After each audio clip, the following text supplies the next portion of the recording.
चर्चित कथावाचक पंडित प्रदीप मिश्रा एक बार फिर विवादों में घिर गए हैं। इंदौर निवासी अधिवक्ता प्रकाश यादव ने प्रदेश के पुलिस महानिदेशक सहित 6 वरिष्ठ अधिकारियों को पत्र लिखकर पंडित मिश्रा व उनके सहयोगियों पर हत्या, आपराधिक मानववध, धार्मिक पाखंड फैलाने, मिथ्या साक्ष्य गढ़ने और शासकीय कार्यों में बाधा डालने जैसे गंभीर आरोप लगाए हैं। चर्चित कथावाचक पंडित प्रदीप मिश्रा एक बार फिर विवादों में घिर गए हैं। इंदौर निवासी अधिवक्ता प्रकाश यादव ने प्रदेश की पुलिस महानिदेशक सहित 6 वरिष्ठ अधिकारियों को पत्र लिखकर पंडित मिश्रा व उनके सहयोगियों पर हत्या, आपराधिक मानववध, धार्मिक पाखंड फैलाने, मिथ्या साक्ष्य गढ़ने और शासकीय कार्यों में बाधा डालने जैसे गंभीर आरोप लगाए हैं। शिकायत में कहा गया है कि 5 अगस्त 2025 को सीहोर स्थित कुबेरेश्वर धाम में कावड़ यात्रा के नाम पर लाखों श्रद्धालुओं को बुलाया गया, लेकिन वहां ना तो कोई विशेष सुरक्षा व्यवस्था थी, न प्रशासनिक अनुमति। इसी अव्यवस्था के कारण भगदड़ मच गई, जिसमें 2 महिलाओं की मौत हो गई और दर्जनों श्रद्धालु घायल हो गए। अधिवक्ता ने इस हादसे को पूर्व नियोजित बताया और दावा किया कि इसका मकसद सोशल मीडिया पर प्रसिद्धि और दान के नाम पर अवैध धन उगाही था। पत्र में पूर्व की घटनाओं का भी उल्लेख किया गया है। उन्होंने कहा कि बार बार हो रही घटनाएं ये साबित करती है कि ये कार्यक्रम बिना उचित सुरक्षा व अनुमति के जानबूझकर आयोजित किए जाते हैं, जिससे अगर कोई दुर्घटना हो तो उसे प्रचार का माध्यम बनाकर प्रसिद्धि और आर्थिक लाभ लिया जा सके। अधिवक्ता ने मांग की है कि जनहित को देखते हुए संबंधित धाराओं के तहत प्रदीप मिश्रा व उनके सहयोगियों पर एफआईआर दर्ज कर सख्त कानूनी कार्रवाई की जाए। वहीं इस मामले में अधिवक्ता ने कोर्ट जाने की भी बात कही है। अधिवक्ता द्वारा ने बताया कि उन्हें पुलिस शिकायत करी है और आज जो घटना हुई है 5/8/2025 के बारे में, उसके संबंध में अगर पुलिस प्रशासन ने कोई कार्रवाई नहीं की तो हम माननीय न्यायालय के समक्ष 175 से बीएनएसएस में परिवाद प्रस्तुत करेंगे। क्या चाहते हैं आप प्रदीप मिश्रा को किस तरह के अपराध होना चाहिए? जैसे कि आज की घटना के संबंध में मानववध और मिथ्या साक्ष्य गढ़ना और षड्यंत्र करने संबंधित जो आज 5/8/2025 को जो घटना हुई है, जो हत्या हुई है, उसके संबंध में हम प्रथम सूचना रिपोर्ट दर्ज करवाना चाहते हैं।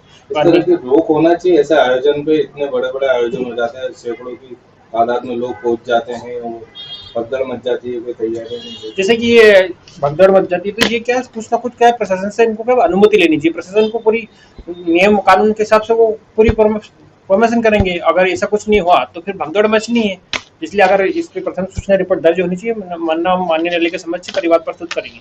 पब्लिसिटी के लिए भी करते हैं क्या भगदड़ करवाते हैं? नहीं, ये इनको क्या नाम है, प्रशासन से बाकायदा अनुमति लेंगे तो कोई भगदड़ नहीं बचेगी, लेकिन अनुमति नहीं लेंगे और ऐसे डायरेक्ट किसी को बुलाएंगे तो भगदड़ मचनी है। आपका नाम? मनीष गहलोत।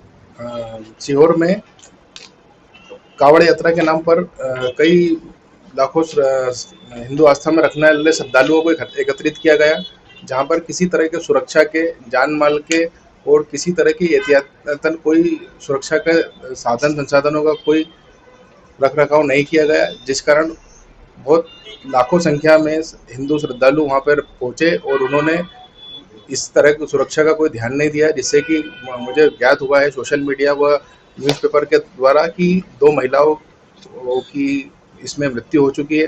भगदड़ होने के कारण कई बच्चे जो है कि वहाँ से गुम हो गए हैं, कुछ महिलाएं गुमशुदा हैं और इस तरह की वो जहाँ पे भी कथा करते हैं और जो बड़ी-बड़ी रैलियां निकालते हैं, उसके माध्यम से कई तरह की जनहानि हो रही है, जिसका शासन प्रशासन की ओर इस घटना को लेकर कोई ध्यान नहीं जा पा रहा है, जिससे कि प्रतिवर्ष कई माताएं अपने बच्चों से, अपने परिवारों से बिछड़ रही हैं और शासन प्रशासन का इस ओर ध्यान नहीं जा पा रहा है, क्योंकि दिन प्रतिदिन पंडित प्रदीप मिश्रा की ख्याति बढ़ती जा रही है और उन्हें इस बात का बहुत अच्छे से ज्ञान है कि मैं जैसे ही किसी तरह की कोई घटना घटती होती है तो सोशल मीडिया, न्यूज़पेपर के द्वारा उनकी ख्याति बढ़ती जाती है और उन्हें प्रसिद्धि मिलती जा रही है, जिससे कि प्रदीप मिश्रा और उनके सहयोगियों द्वारा दिन प्रतिदिन अकूत संपत्ति है जो अर्जित की जा रही है, जिस ओर भी शासन प्रशासन का कोई ध्यान नहीं है और ना ही इस ओर कोई ठोस कदम उठाए जा रहे हैं।